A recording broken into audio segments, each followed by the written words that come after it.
to go forward. And I'm going to be talking about the Vedanta retreat in Olima, Marin County, Northern California, about an hour's north of San Francisco. 2,000 acres, surrounded on three sides by Point Reyes National Seashore, with a men's retreat house, women's retreat house, and a monastery. I lived there for about 10 years, so I thought I would say something about it. Sri Ramakrishna says in the gospel, whenever you have leisure, go into solitude for a day or two. At that time, do not have any relations with the external world. Do not hold conversations with worldly people about worldly topics. You must live either in solitude or in holy company.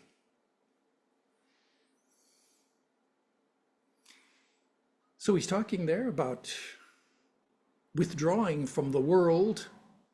Well, we know that even great saints and sages, we read in the Bible how Jesus regularly, both before and after his ministry, would withdraw from society into the desert or into lonely places, and there to pray to God and to commune with his own self.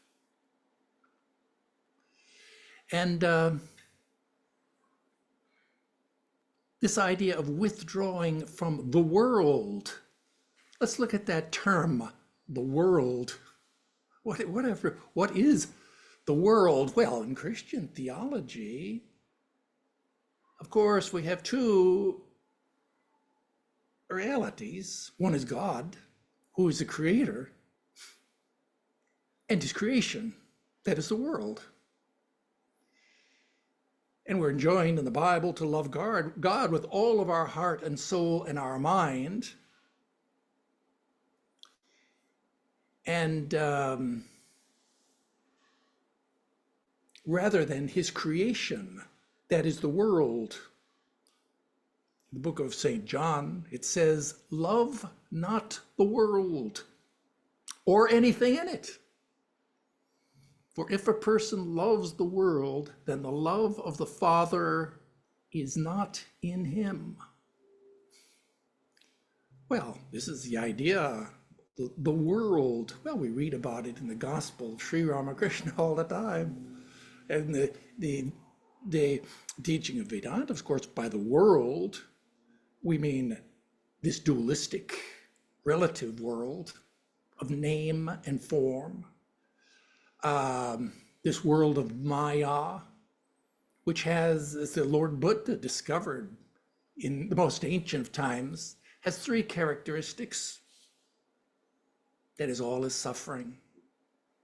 All is transient and changing, and all is empty. That is, it's empty of meaning. It cannot satisfy the longing, the hunger, and the thirst of the soul. Now, these are pretty strong words.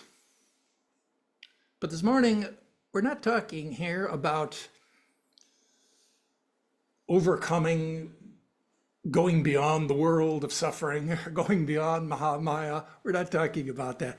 We're talking in a more modest fashion about withdrawing occasionally from withdrawing from what? Well, we could say from those inimical forces of mainstream culture that exploit our lower mind and distract our mind. And it's a struggle in spiritual life to keep our minds straight and to be authentic in this mainstream culture. We're caught up in what we call the rat race. This is a dog-eat-dog world of competition. And it's the hustle and bustle of the marketplace. And you know that Vedanta teaches we're a body, we're a mind, and we're soul. We have, at least from our own perspective in the present, we have body, mind, and soul. And we know very well that our body and our mind, that is our lower mind, the manas, finds ample nourishment in food and sustenance from our everyday experience. And yet it may be that our soul hungers and thirsts. Maybe we're neglecting our higher self, the soul. What is the soul? The soul is just our higher mind. That is the Jivatma, that is the God within us. It's our spiritual self. It's our sattvic self. Maybe we're neglecting that part. And therefore it would be helpful sometimes for us maybe to withdraw from the heat of battle for a day or two, Sri Ramakrishna says there. Now, we have at the Vivekananda, in Pasadena, is Vivekananda House, which is a place where Swami Vedarupananda, who's the founder of this society, lived in 1900. And we consider it to be a kind of like a holy place. And once a month, the Swami comes there and he does a retreat. And devotees come from all over and they assemble there. It's just one day a month, maybe on the afternoon. And there they will attend a worship service. And afterwards, Swami will do some holy reading. And the devotees there get the benefit of his precepts and his example. They ask questions and answers. And there's a great socializing that goes on. And everybody's brought food. And they're enjoying what we call in Vedanta, we call it holy company. Maybe in Christianity, it would be called Christian fellowship. Everybody's there, and they're talking about soul, God, and religion. And maybe it lasts only for 3 hours, but that's a Vedanta, it's called the Vedanta retreat. Now, this is not what we're talking about this morning. So let's try to understand what we mean here by the Vedanta retreat, which I'm talking about in Olima, Marin County. We could call it something like an ashrama. Now, the word ashrama you've probably encountered. If you read any book on Indian philosophy, you know that in ancient times, people aspired to realize God. They withdrew from the world and they went deep into the forest. Society was very structured, very rigid, and therefore, where did they find their individuality? In the forest. So they'd go off there, and a saint, he'd go in there and do spiritual practice. Time would pass, maybe 100 years would pass, and he would do spiritual practice, and he would become a rishi, that is like a saint or a sage. And little by little, maybe someone would come by that way and see that holy man and be drawn to him. And he would make a disciple, and the disciples would start to live with the rishi. And like that, they would form a little community. And that was called an ashrama. And devotees would go occasionally to see to visit. Now, this Vedanta retreat that we're discussing this morning is kind of like an ashrama. Well, in first place, it's not like an ashrama in the sense that there's no rishi living there. There's no great realized, God-realized soul living there, surrounded by his devoted disciples and holy men. So we're not really talking here about holy company. Rather, the opportunity there is to live in solitude and in silence. So it's unlike an ashrama in this sense. But it's like an ashrama in another sense, and that is, it is out in the countryside. Now let's say a little bit about the countryside. The God is the creator of this world. And he's revealed himself in three ways. They speak about revelation. Certainly we know the word of God, that is in the Bible. Then we know too about the great incarnation. That's the second revelation. But what they call general revelation is what? It's just the world of nature. All of the wonderful, how we cannot help but when we begin to see and marvel at the design in nature, we cannot help but think of the intelligence of the creator. So immediately our minds are kind of drawn into a spiritual mood. We look around, we see beautiful flowers, the sun is shining, the birds are singing, and there we see beautiful, well, God is the great, if God has created the world, he's like the original artist, kind of like the first great sculptor, or the first great painting. All great art is ultimately modeled on the concept, what is beauty? Well, beauty, it goes back to God's creation is the standard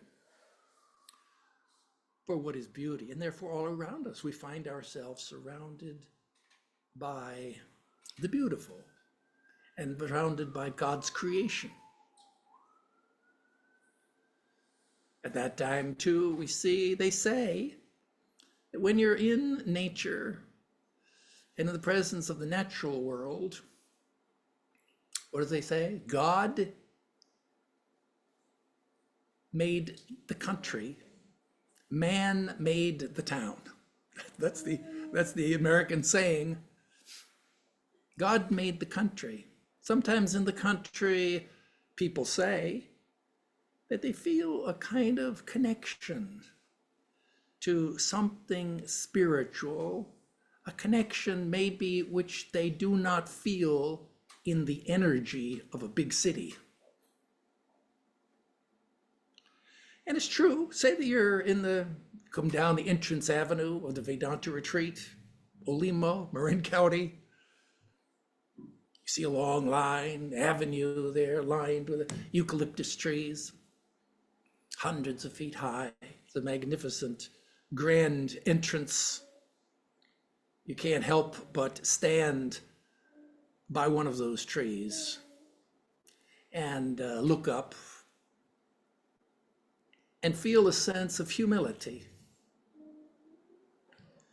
Now, humility, of course, is a spiritual virtue.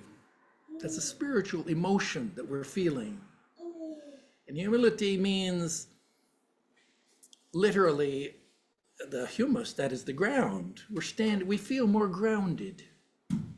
We feel more, the earth is more firmly under our feet in some sense when we're in the presence of nature. And we cannot but help but feel a sense of, almost consciously or unconsciously, of gratitude. That, yes, we can take a deep breath of fresh air. What are they? The five elements. Where do the five elements come from? Well, that's God, the creator. It reminds us of the creator. Fresh air to breathe, elbow room, space, and all of the water, the trickling of the streams and the water as it goes by, and all these things to remind us of the glory of God, who is the creator. So these are spiritual values, spiritual emotions, that kind of, they say that gratitude is the first indication of bhakti, that is love of God, even though you may not be conscious of God. You begin to feel that sense. I remember once there's a there was a city mouse and there was a country mouse. This is an old Aesop's fable. You remember this. And how the country mouse invited his friend for a visit. And the city mouse arrived there. Yes, welcome. He said, come on and look around. Here's where I live. And the city mouse looked around. He didn't see any stores. He didn't see any department stores. He didn't see any movie theaters. He didn't see any shopping malls.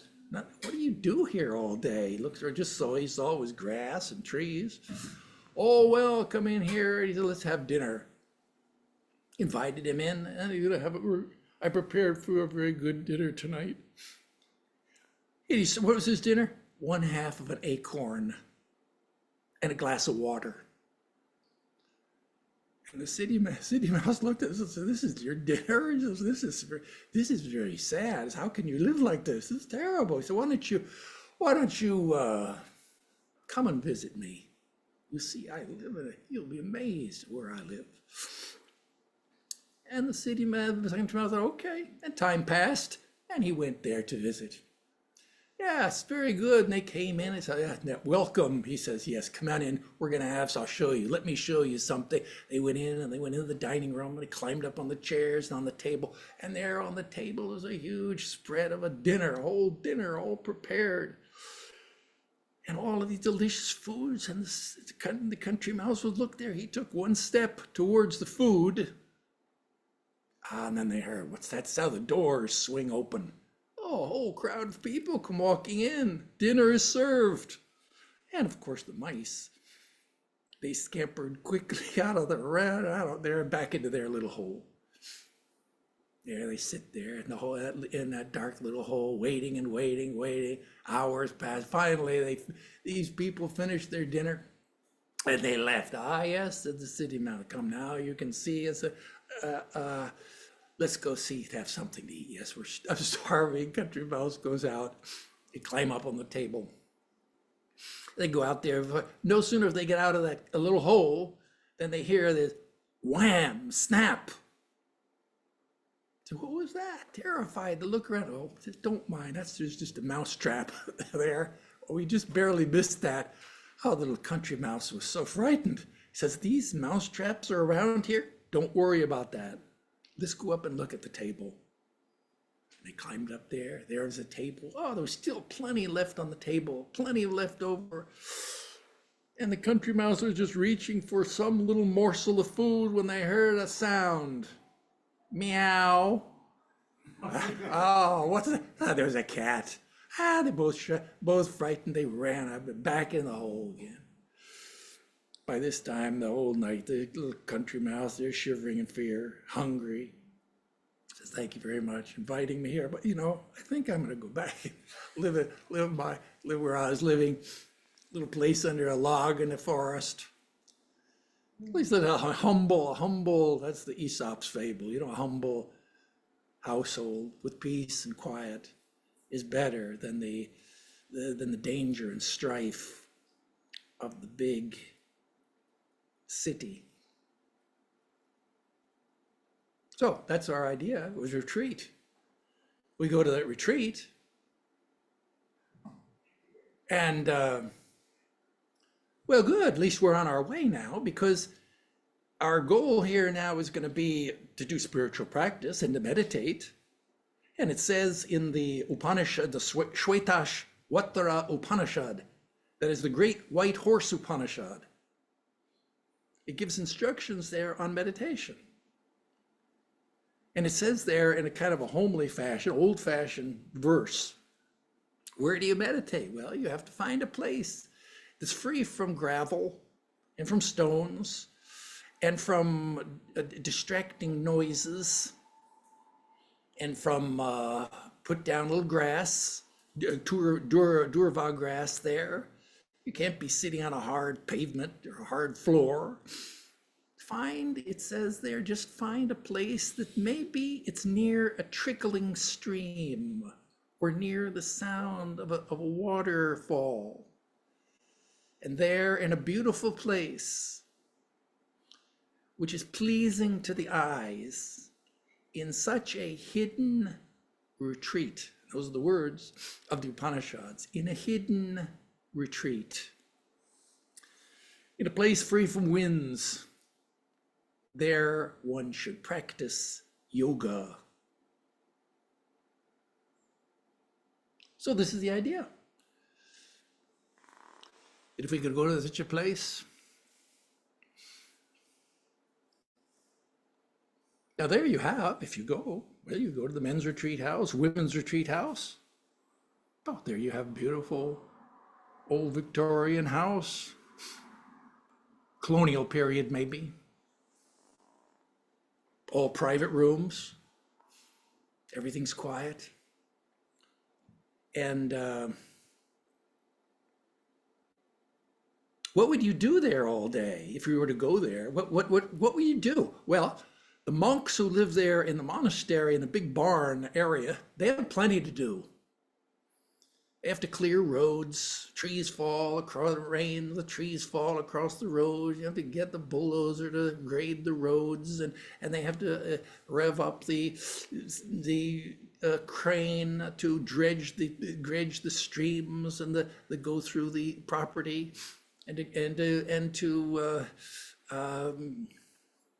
so there's all kinds of things, maintaining an acre size, 2 acre size of an orchard, and huge, 3/4 of an acre of garden area. So much to do. But if you're a devotee, you go there for retreat, you don't have to do any of that.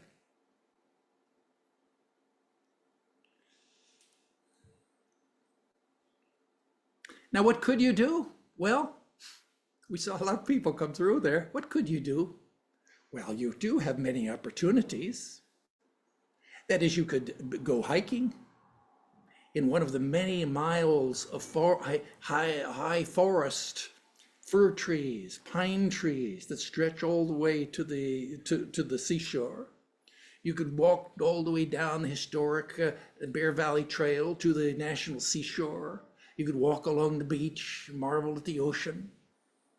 You could go and explore the Miwok Indian village nearby. You could look around and marvel at the fallow deer, the white deer that roam on the property. You could look at and study the huge gaping trenches of the San Andreas Fault, where you can kind of walk down there and you can actually see inside the earth. You could do all those things. I mean, that's, you read something if you read in a book where it says a places to visit, historic places to visit, it says things to do, list of things to do. These are things you could do. You could go in your room and you could have plenty of time to paint a picture. You could write a book.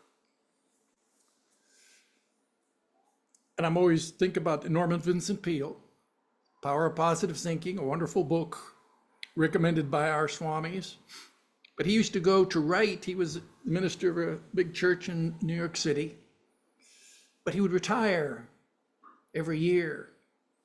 And he would fly to Hawaii. And he would get himself a room, maybe up on the 50th floor in Maui. And there he would order room service. And he wouldn't come out of that room for a whole month. And there, seated on the balcony overlooking the ocean, there he would write his books. Maybe 1 month he would write all the substance of a single book. See, but I'm just being facetious now because this is not the purpose of the Vedanta retreat. The purpose of the Vedanta retreat is to do spiritual practice with renewed intensity. That's the purpose. And all these other things are things that you could take a walk in the forest, yeah, but that's not the purpose. The purpose is to withdraw your mind within yourself. When I think about the retreat, 3 words come into my mind. Silence, solitude, and peace. And these are three spiritual values. They're not humanistic values. They kind of, I mean, everybody loves, but these are kind of on a higher level. These are we call like spiritual values. Let's look here first at the idea of silence. Of course, everybody wants a little peace and quiet. And there's times in everyone's life when you tire of the ringing of the telephone and the blaring of the television news programs and the sound of the traffic and the bustle of the marketplace. And they say that, what do they say? Speech is silver, but silence is golden. And by silence here, we mean, it's true, these things sometimes become overwhelming and they annoy us, especially in a spiritual mood. They can annoy us, all these external sounds. So we can understand withdrawing from them, but that of course, that's not the whole. The whole thing part is we also have to withdraw from our inner noise. That is the noise that's going on in our own minds, our own mental talk, which will become prominent and distracting when you try to do a little bit of meditation. So there, when we talk here about silence and an opportunity for silence, we're talking here also about not just external, but internal silence and withdrawing into our own mind and hearts. And there you can practice meditation.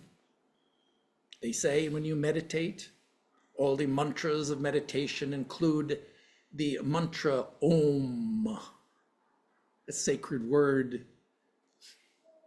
That a sacred word includes all the sounds in the whole universe. And at the end they say at the word, you're repeating the word, but between each word, there is silence. And that silence gives us a moment of glimpse into the silence of our own spirit, of our own spiritual self.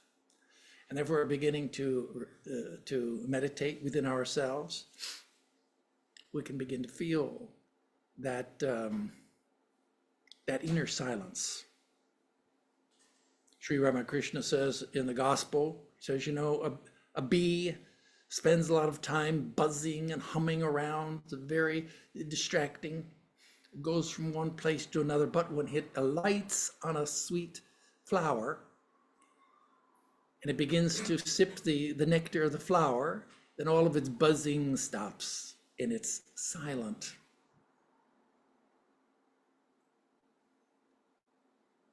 He also says that when you take a pitcher of water and pour it into an empty glass, the water go gurgle, and makes all these sounds, noises, until the glass is full. And then it's silent. So this is the silence of spiritual practice. It's a spiritual value that we seek within ourselves. Now let's look here at the idea of another idea, and that is of solitude. Solitude. Solitude just means being alone. And the French philosopher Pascal, he once said that the sole cause of all humanity's problems was that a man cannot remain seated quietly in his own room. That's what he said. Can't do it. Can't just sit quietly in his own way. Well, that's true. We can't do that. But this is kind of the idea, solitude. This is kind of the longing of the heart, of the soul. The soul Our mind, we don't like the idea of solitude, being alone. No, I want to see and be seen and be in company. I want to be in the activities and be caught up in the doing things. Just sitting there doing nothing, well, yeah, it's true. It's a spiritual virtue.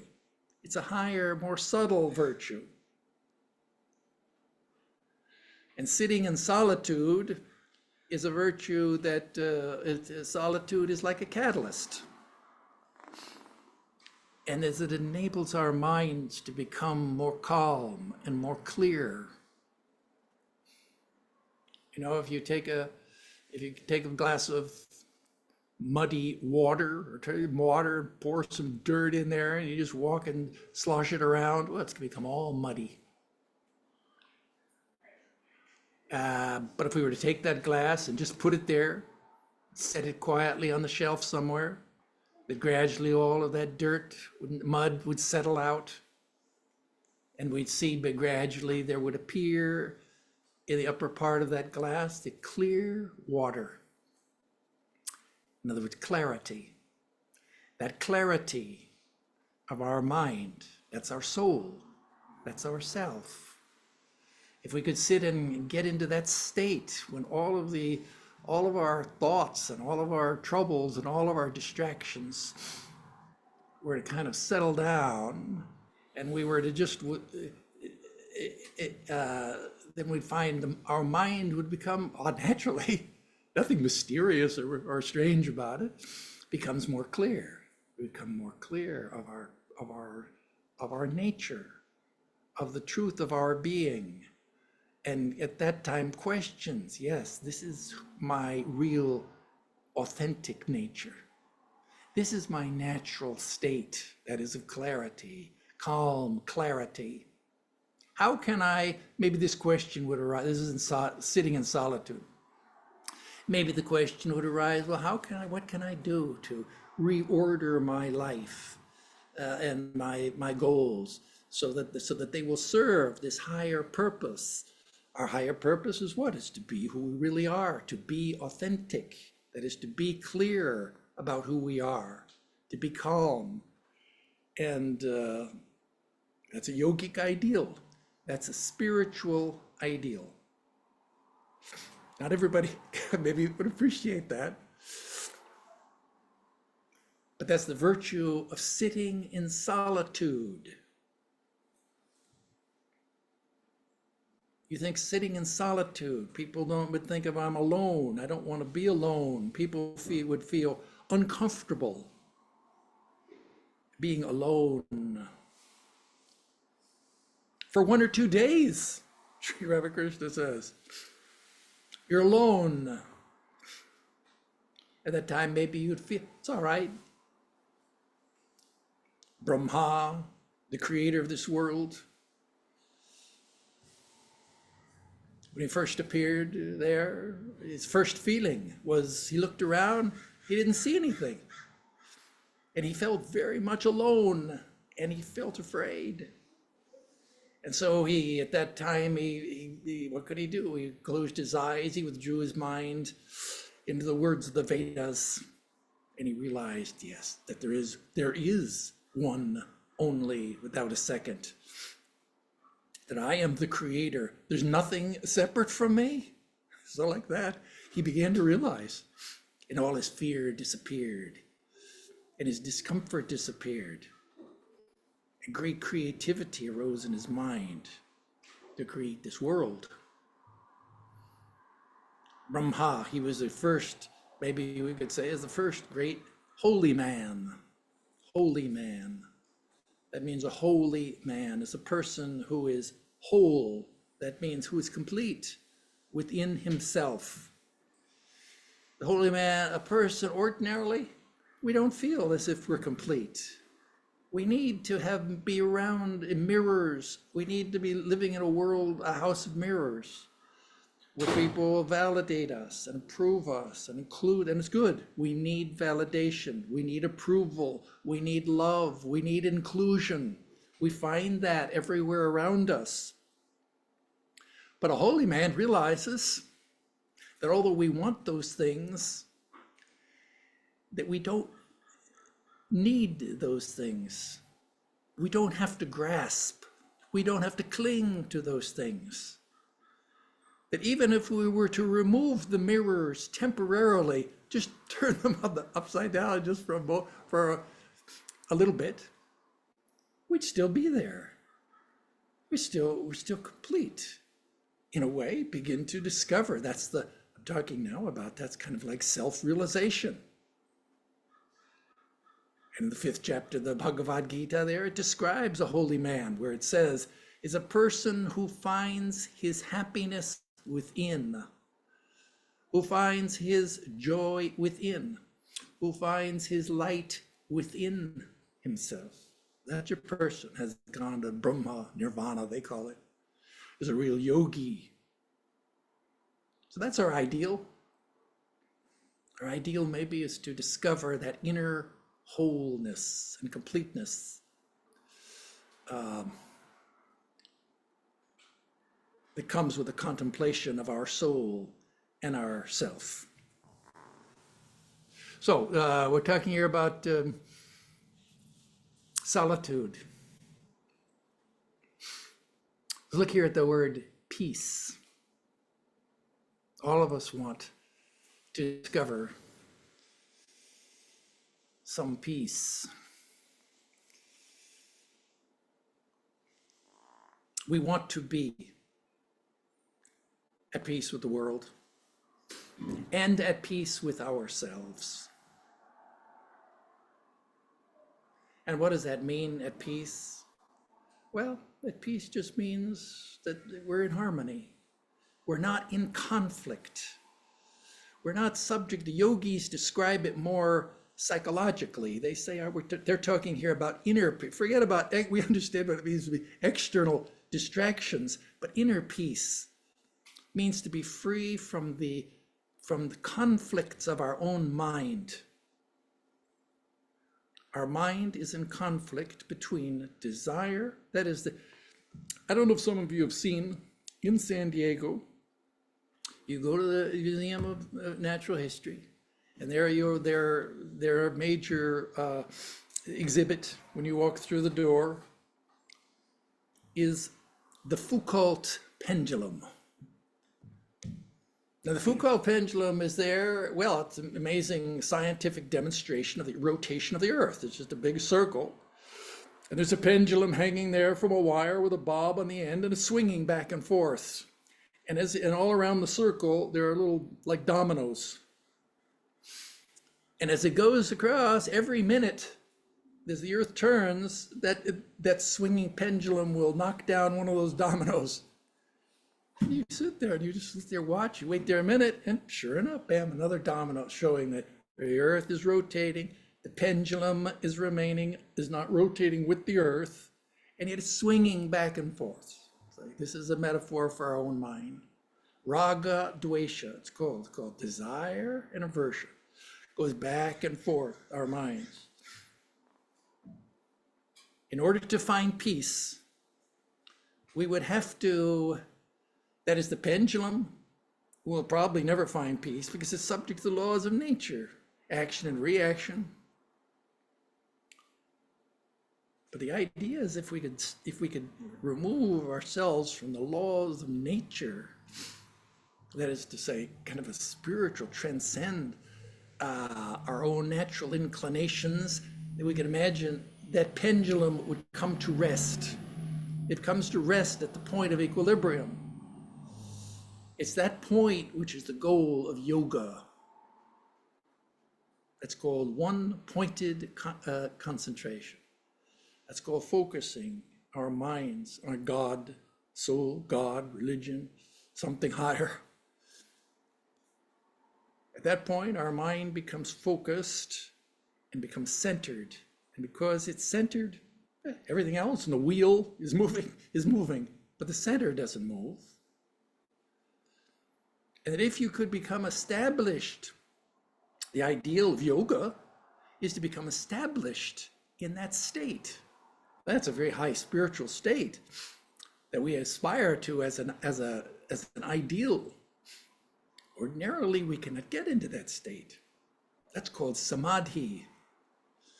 But if we could aspire to that state, and if that state could become our natural condition, then we'd imagine that we would have found peace. That is, we would be beyond conflict. And you know, the wire there of the pendulum there is hanging straight down. The wire just visualize vertical wire. Now it's not moving. It's unmoving. That means that it's at peace. It's come to rest. This is the center line here of martial arts. That however you move, whatever you do not move your center line, right? That's your center.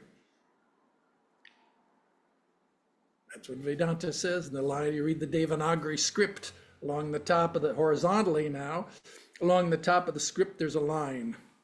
All the words of the universe are right there in that script, but all of them are drawn together, unified by a single line.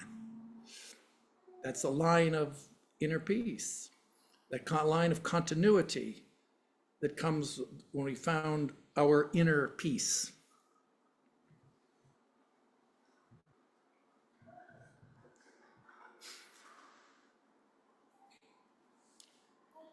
And so these, I guess, are just some ideas that came to my mind here with regard to the purpose of why would you go to such a retreat. And just to kind of remind you that there is such a place available to us. Very difficult to find such a place. There are many corporate retreats, group places, where people go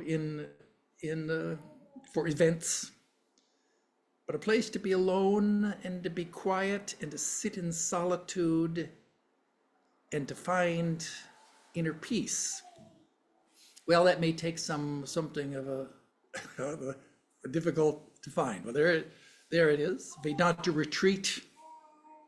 We use the word retreat here. Retreat, that's a military term, of course. It implies that maybe the enemy, are we in some kind of a battle? Well, we are in a battle, of course. One thing we're in a battle with is just mainstream culture, which in a modern world, Western world anyhow, mainstream capitalist culture, continual effort to exploit and to distract and to appeal to our lower mind, to all of our lower tendencies. And so they're inimical to our spiritual progress. What was our inimical? It's our own mind, of course, the weakness of our own mind and the external effect of the environment draw our minds down and out. And so that's inimical to our spiritual progress. So it's kind of like what we're battling against. We're trying to withdraw from that influence. And so the idea here is not that the idea of retreat here is not escapism. We're trying to run away from the battle, but the whole point is to retreat in order to regroup and to re-establish ourselves and to recenter ourselves, so we can move forward and achieve success.